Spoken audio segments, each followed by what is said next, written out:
Ukraine took hundreds of square miles of Russian territory in just a week, at the start of August. That made headlines. But what Russia has been doing to the south in Donbass is also headline material. It's just that Russia has been doing it slowly over the course of the last few months. Crucially, however, Russian gains in the south have been increasing pace ever since Ukraine started their Kursk operation. Was the Kursk offensive a mistake then? Just how much territory has Russia taken? And how come Ukraine's defense lines started breaking down after 2 years of holding steady? Is Ukraine in jeopardy? Russia has launched a counterattack in Kursk, and while there's no shortage of articles on the topic, it can be overwhelming to sort through all the different perspectives. That's where today's sponsor Ground News comes in. Ground News is an app and website that helps you cut through the noise by showing how news stories are being framed across the political spectrum. They aggregate coverage from thousands of outlets worldwide and provide key context, like each source's political lean and ownership, so you can see how different biases shape the narrative. It's designed to help you get the full picture and come to your own independent conclusions. Take the Kursk counterattack as an example. Ground News offers a quick summary of the event, but what's really useful is how they show you coverage from over 170 sources, left, right and center. You can easily compare headlines from the US, European, Asian and even Russian outlets, and see whether they're government-funded or independent. Ground News also includes each outlet's factuality rating, so you can assess the credibility of the reporting. Here's another article where Ukraine's top general discusses the difficult situation in eastern Ukraine. What's interesting is that only 19% of left-leaning outlets on Ground News have reported on it. This kind of imbalance is where the blind spot feed becomes really valuable. It highlights stories that are disproportionately covered by either the left or the right, helping you spot what you might have missed. As someone who needs to stay up to date on global news daily, Ground News saves me time by bringing together different perspectives in one place, making it easier to understand complex issues quickly. If you want to see how Ground News can help you navigate the media landscape, use my link below, search ground.news/Binkov or scan the QR code on the screen. You'll get 40% off their Vantage plan, which is what I use to access juicy features like the ownership data and factuality ratings. Ground News makes it easier to stay informed, so give it a try. Ukraine sent several of its best brigades into Russia for its Kursk offensive. Those brigades were previously active near Pokrovsk, Chasiv Yar and Toretsk, all areas where Russia has been pressing hard. In total, elements from a dozen different brigades were used. There might easily be over 20,000 troops involved in Kursk. Russia has been slow to respond and has mostly used less experienced units from various reaches of Russia to man the newly made fortified lines in Kursk. Ukraine said Russia organized some 30,000 troops to contain its Kursk force.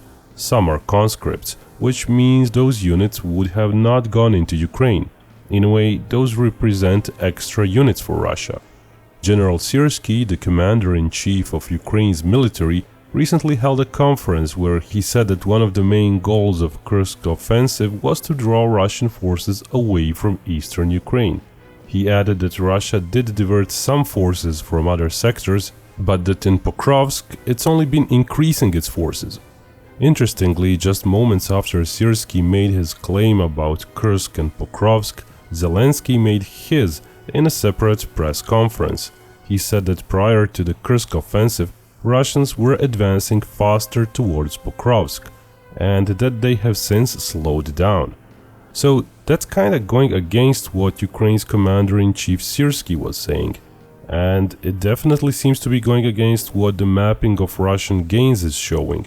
This video will show that Russia has increased its pace towards Pokrovsk. Could that pace have been slower if no Kursk offensive was attempted, and if those experienced Ukrainian brigades were helping near Pokrovsk? Probably. But it's hard to say by how much. And also, defending can be done by a wider range of units. Quick offensives can be pulled off only by well-trained and well-equipped mobile forces. So it's not like Kursk offensive doesn't come without some merit. Question still remains, was it worth it? If Pokrovsk somehow manages to fall in the next few months, And if NATO's aid to Ukraine, spurred by Ukraine's show of teeth to Russia, doesn't increase substantially, then the Kursk offensive might be labeled as a misstep. The thing is, Ukraine is still facing widespread problems with both manpower and artillery shells. Even in Kursk, it seems Ukraine was low on shells. According to a recent Times article citing an Ukrainian soldier there, Ukraine was facing shell hunger even in prioritized Kursk region and was losing many people there. And paraphrased quote. But let's backtrack a little bit and go chronologically. Way before the Kursk offensive at the end of 2022 and the start of 2023, the front seemed dormant. Russia was still grinding towards Bakhmut. It took until May 2023 that the entire Bakhmut fell, and possibly tens of thousands of Russian troops were lost there in the process. In early June, Ukraine finally launched its offensive, and it started with a bang. Those subsequent months saw smaller gains. Ukraine too likely lost quite a few troops during its offensive, and by October, Ukraine's gains stopped completely. By that point, Ukraine had liberated over 300 square miles within 4 months of the offensive. That far outstripped Russian 2023 gains by May. Still, not even that is a large area. 300 square miles is the area of US city of Memphis. End of 2023 saw fairly small movements, but the net tally of lost and gained territory benefited Russia in all the months since. A note, the monthly area figure pertains to one side's net advantage. It doesn't mean the other side didn't take a bit of territory, it's just that it took less of it. And if you're wondering where the area data is coming from, we chose Deep State Map. It's often used by the BBC and it has proven to be quite consistent so far. As 2024 started, Russian gains increased their pace. Russia would take a village here, a town there. Avdiivka, which was not even small at some 30,000 people before the war, fell in February, and that opened the floodgate for Donbas gains. In May, Russia expanded the front line by attacking from its own territory, taking lands north of Kharkiv. Those accounted for over half of the 120 square miles Russia gained during May. But overall the trend was there. Russia was on a gradual roll. Since the end of Ukraine's offensive, Russia enjoyed a net gain of 400 square miles by the end of July. That's an area a little bigger than the US city of Indianapolis. Then came August 6th, and Ukraine's big offensive into the Russian region of Kursk. Some 300 square miles were taken by Ukraine during August, with more territory being unaccounted for. Some small Ukrainian gains are still happening this September, but it's mostly consolidation of the front, as the Russian forces seem content to contain Ukraine's forces, not really to counterattack them before mid-September. During that same time period in August, Russia kept pushing on many points of the front line in eastern Ukraine. Some of the bigger ones were to the northeast of Vuhledar, towards Toretsk and New York, to the west of Svatove, and by far the biggest push was west of Avdiivka and towards Pokrovsk. Altogether in August, Russia gained some 140 square miles. Please note that this is now a different metric, as that doesn't take into account the losses in the Russian Kursk region. When including that, it is Ukraine which has scored a net gain in held territory, not Russia. Ukraine gained some 180 square miles, no less. But why is that not such a big deal? Why are Russian gains more dangerous for Ukraine than Ukraine's gains are for Russia? The problematic issue for Ukraine is one of a trend. Throughout the first half of 2024, Russia has managed to carve up fairly small bits of Ukraine. Note the May figure, we changed it from 122 to 51 square miles. Why? Because over 70 square miles were taken in a surprise attack over the border towards Kharkiv, at a place and at a point where Ukraine did not really have a meaningful number of defenders. Sure, Russia took territory there and is holding most of it still, but it wasn't hard. So without that, Russia started off fairly slow but has gathered pace. 70 square miles in July is already a non-insignificant figure, and to double that in August is a huge jump. Why? Because when we talk about eastern Ukraine, we are talking about fortified and supposedly well-manned front lines. These gains were not like Russian initial gains in 2022, when Ukraine was caught off guard. They were not even like Ukrainian gains in September 2022 east of Kharkiv, when Russia simply did not believe Ukraine was capable of offensive actions. It wasn't like the already mentioned Russian incursion towards Kharkiv in May of 2024, when Ukraine was caught unprepared. And it wasn't like Ukraine's push into Russia this August, again against a largely undefended border. We are talking about an increasing pace of gains in areas, some of which were fortified since 2014. Certainly the area around New York and towards Torsk was such an area. Areas northeast of Vuhledar didn't see that much movement since around summer of 2023. There has been plenty of opportunity to fortify those lines since. Of course, the biggest movement has happened west of Avdiivka, after it fell in February. Russia kept pressing there, month after month. Ukraine's defenses simply kept breaking, and Ukraine had to keep falling back to newly created fortifications to the west. Today, Russian forces threaten surrounding and cutting off this area. But much more dangerous for Ukraine would be if Russia actually managed to reach Pokrovsk. It's now mere miles away from it, or take Selidove, a bit to the south. Pokrovsk is already in range of quite a few artillery types Russia has. It was a city of 60,000 residents before the war, slightly smaller than Bakhmut. There's also Mirnograd, a city of 45,000 residents, mere miles away to the east. They're almost like joint cities. Both have been mostly evacuated of civilians by now.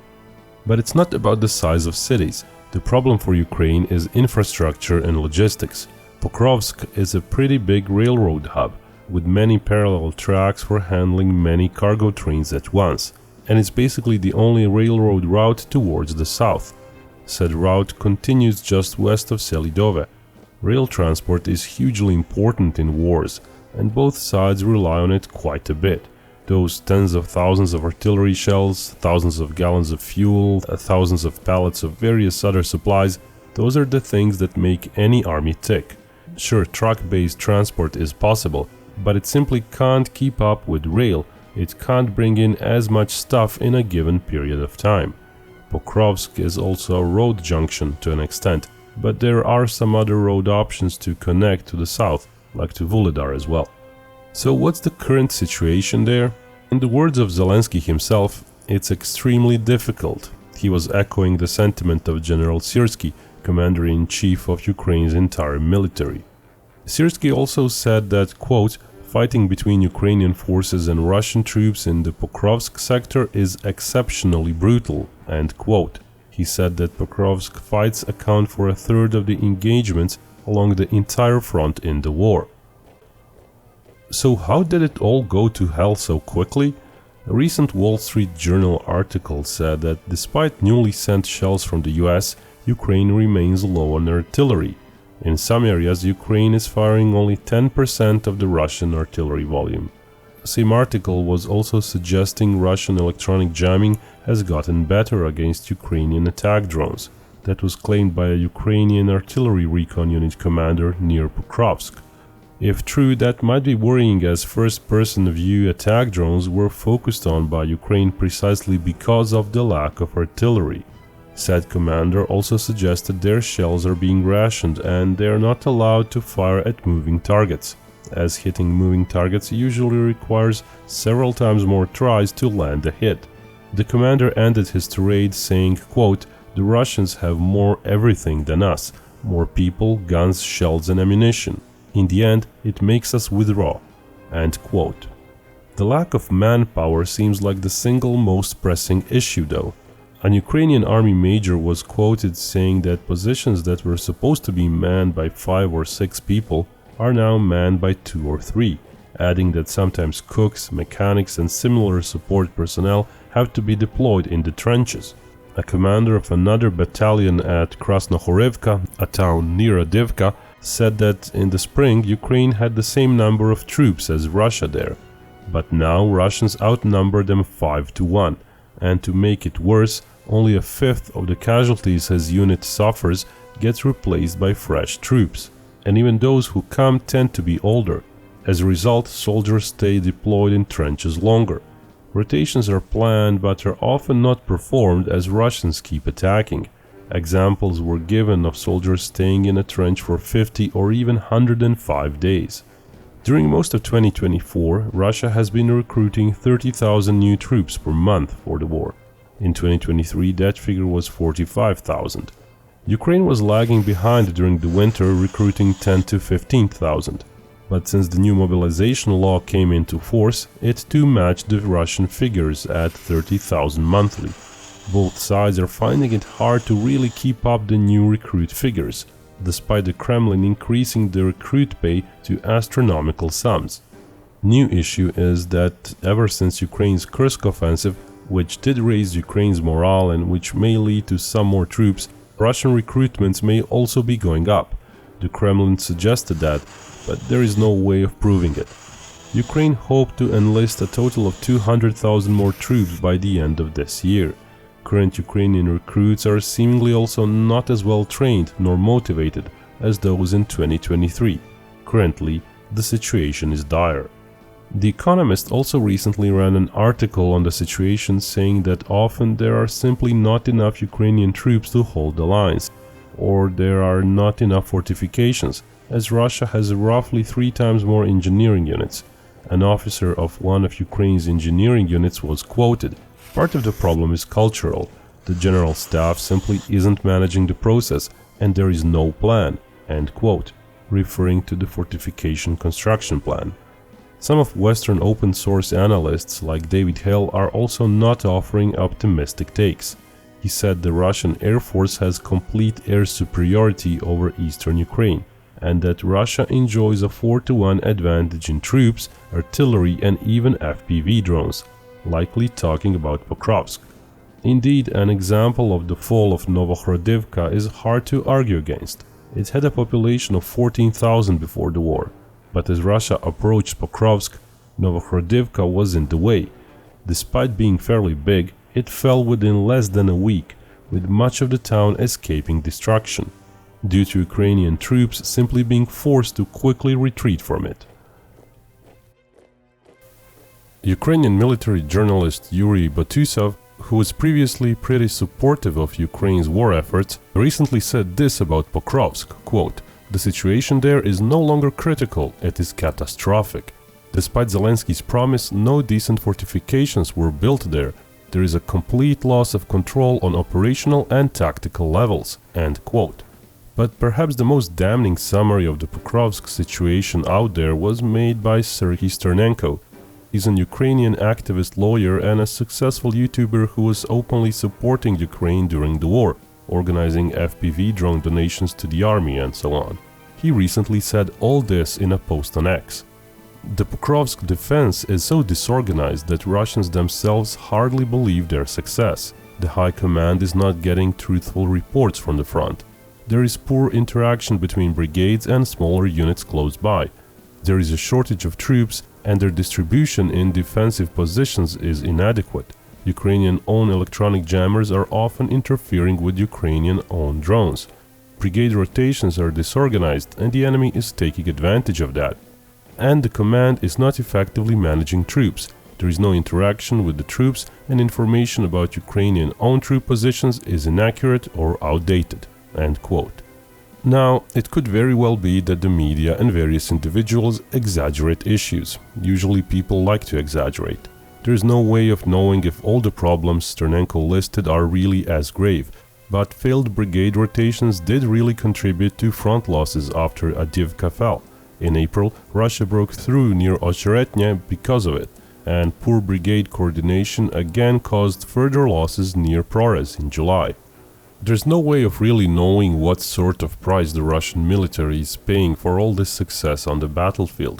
Both sides' ministries of defense are basically just throwing around various figures. Ukraine said Russia had 37,000 troops wounded or killed in August, with similar losses listed for previous months as well. Russia claimed 68,000 Ukrainian troops wounded or killed in August, after claiming 60,000 for July. Those kind of figures simply can't be trusted from either side, and it could easily be that one side is distorting the truth more, so you can't just say, okay, but the ratio is still 2 to 3. Gains mean attacking, and attacking can mean greater effort and more casualties for the attacker. It could be 50% more, 100% more, who knows. But there were also many historical examples where the defender was routed and had bigger losses, or when the defender was retreating and no big fights took place. Certainly the quick fall of a few dozen villages and towns close to Pokrovsk in a cascading fashion within the last several weeks may suggest there was no bitter fighting for every settlement. On the other hand, even if Russia is not bleeding tens of thousands of casualties per month, it doesn't mean that it won't once it reaches Pokrovsk. Ukraine may be slowly retreating to a set of defensive lines where it finally intends to make a stand. And even if Russia somehow manages to take Pokrovsk, it doesn't necessarily mean Ukraine is done for. It all depends. If Russia takes 6 to 12 months to conquer Pokrovsk, that will likely mean the whole operation involves grave casualties, and it would mean Russia paid a high price and needs to recoup after such an offensive. But if Ukraine loses Pokrovsk in just a month or two, which currently seems less likely, that may indeed signal that something is rotten organizationally within Ukraine's military, or that Ukraine simply can't produce enough fresh soldiers to match Russian numbers. Time will tell. The pace of Russian gains so far in September does not seem to have abated. The daily territory gains average is generally the same as it was in August. Immediate repercussions of a hypothetical swift fall of Pokrovsk might include losing large chunks of land to the south, basically whatever would be left north of Vuhledar, and a huge morale hit, which might lead to further losses all over the front, until the lines again consolidate.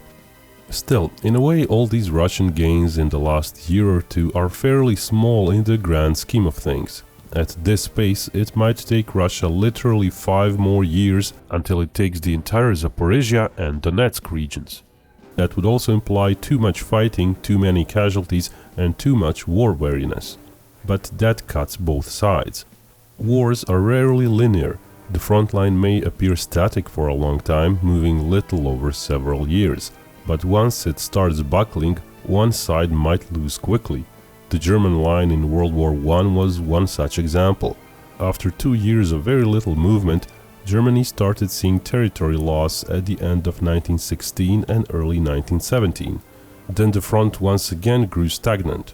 Germany then made a surprise push in the spring of 1918, where France seemed as if it was buckling. And then as US troops' help started being felt, Germany's lines melted away in just 3 months before it surrendered.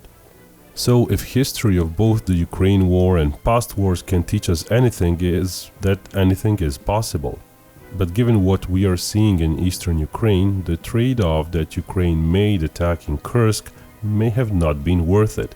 To defeat Russia, Ukraine might need something much more substantial, like massive escalation in NATO's aid.